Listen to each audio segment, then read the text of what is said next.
Salam alaikum à tous et à toutes, j'espère que vous allez bien. Vous avez sur le côté gauche les escaliers qui sont un peu encombrés par des obstacles de toutes sortes. Ça peut être des loups vivants, des rats morts, des serpents, des vampires, enfin bref, vous avez compris un peu la métaphore des obstacles qu'il faut savoir se débarrasser, qu'il faut détruire ou nettoyer ou voilà mettre à la poubelle. Mais il faut désencombrer, enlever tout ça. Et ça demande, on demande l'aide d'Allah, on invoque Allah uniquement pour nous aider à enlever et à nettoyer nos escaliers correctement afin de monter tout en haut de la marche et attraper la coupe en or. Cette coupe qui symbolise l'abondance, une nouvelle dimension paradisiaque, une nouvelle dimension avec des pouvoirs, voilà, une nouvelle spiritualité, une nouvelle dimension, une nouvelle porte.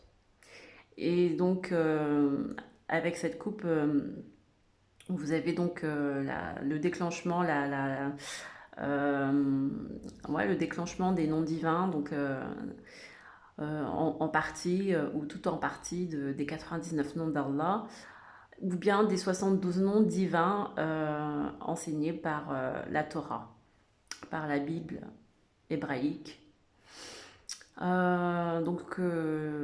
Du côté judaïque, juif.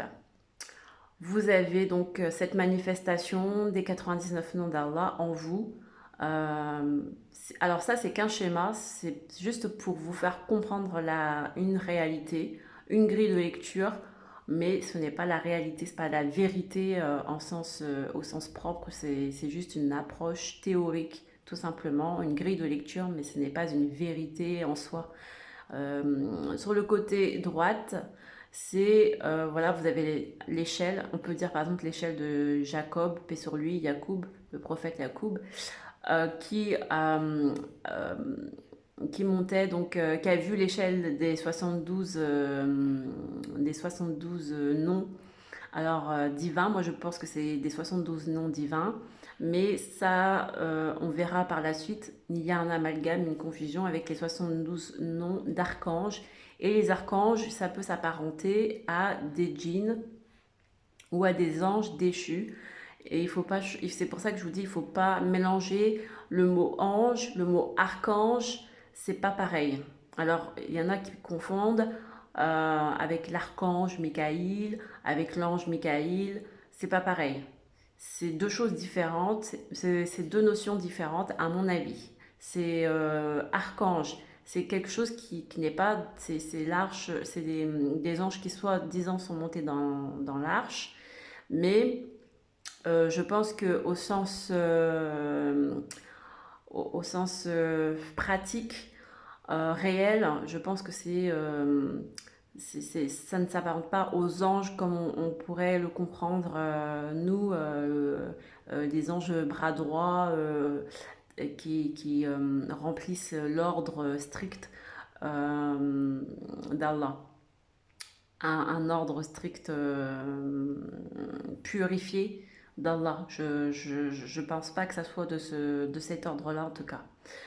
Donc, il y a dans cette échelle, on ne peut pas monter jusqu'en haut facilement. Il y a des sorciers, il y a des anges déchus, donc qui s'apparentent un peu plus au côté sombre.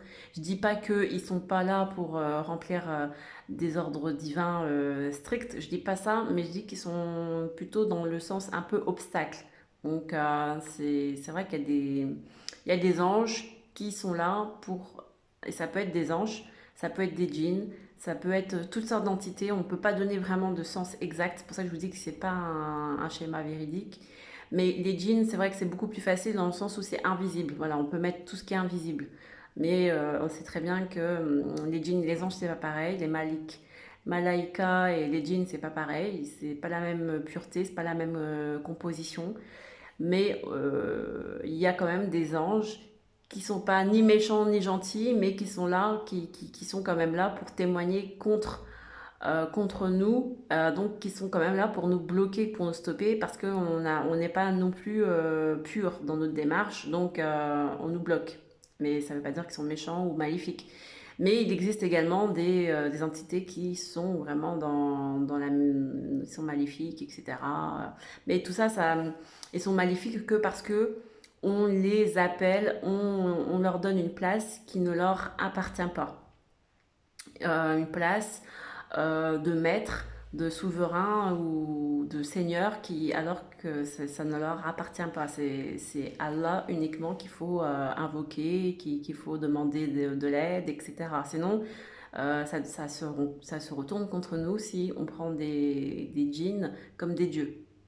C'est ça qu'il faut faire attention. Et si on prend des djinns comme des dieux sans savoir, mais ces djinns-là, c'est des djinns maléfiques. Ils seront contre nous et ils nous bloquent dans notre cheminement. Voilà, c'est ce qu'on a déjà vu dans l'ancienne précédente vidéo. Alors, il y a la lune à nos pieds et le soleil en haut. Donc, c'est deux énergies, deux formes d'énergie qui nous apportent de la lumière et de la lumière divine. Mais il faut savoir aussi on ne demande pas je demande à la lune, non à Indochine, non, non, on ne demande pas à la lune ni au soleil, on demande directement à Allah. Et Allah, donc à travers la lune et le soleil, nous aidera à nous ancrer, nous aidera à avoir du discernement, etc.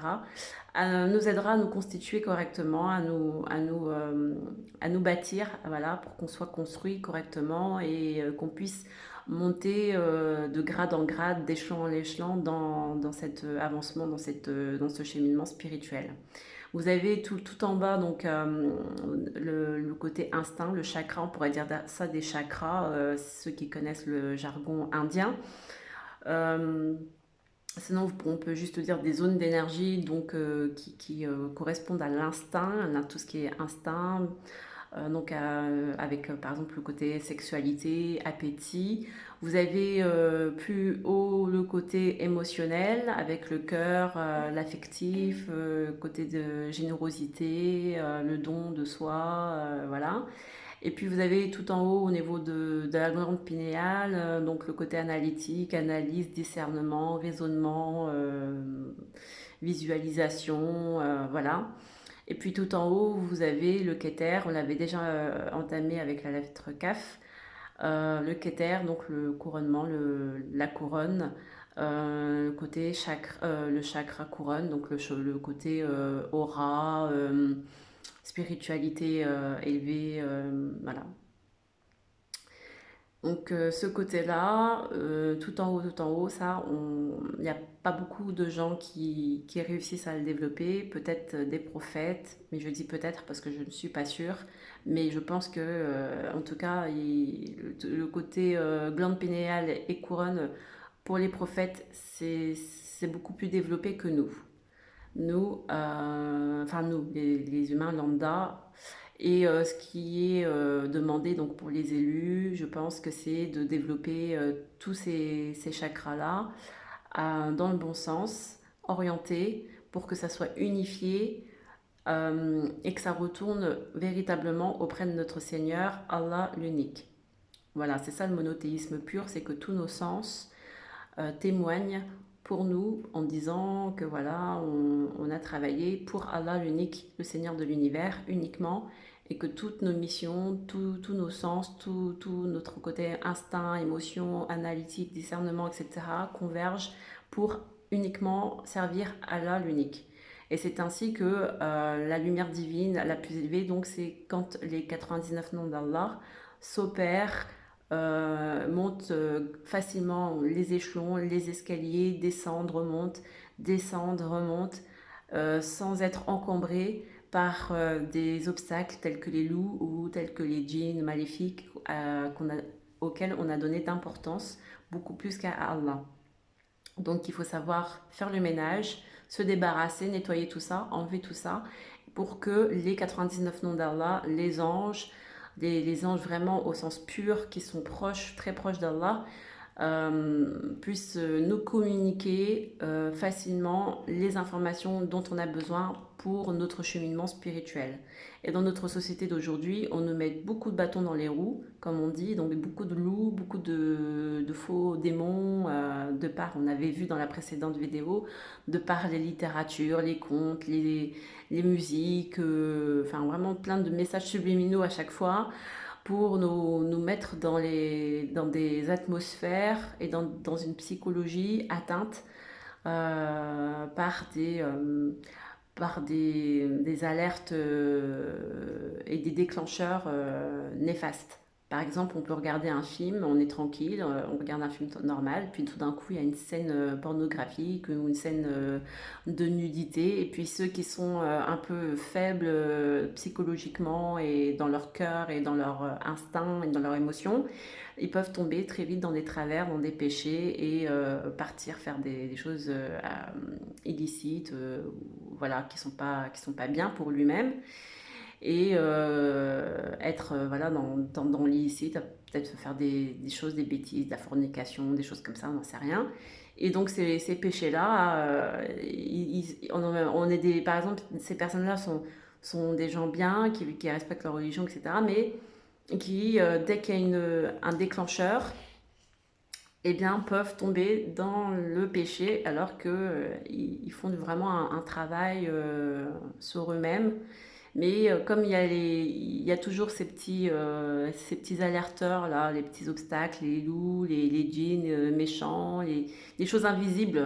Quand je mets les djinns, j'ai les choses invisibles qui sont toujours là à l'affût, aux aguets. Eh bien, du coup, oui, et du coup, ça va pas et ça se manifeste, ça s'enclenche en mode automatique. Donc ça, c'est pour ça que c'est important de nettoyer, de faire le ménage et surtout de laisser les anges, les bonnes ondes et les 99 noms d'Allah circuler, monter, descendre dans les échelles correctement. Voilà, c'est un bras de fer, mais ça c'est important, Inch'Allah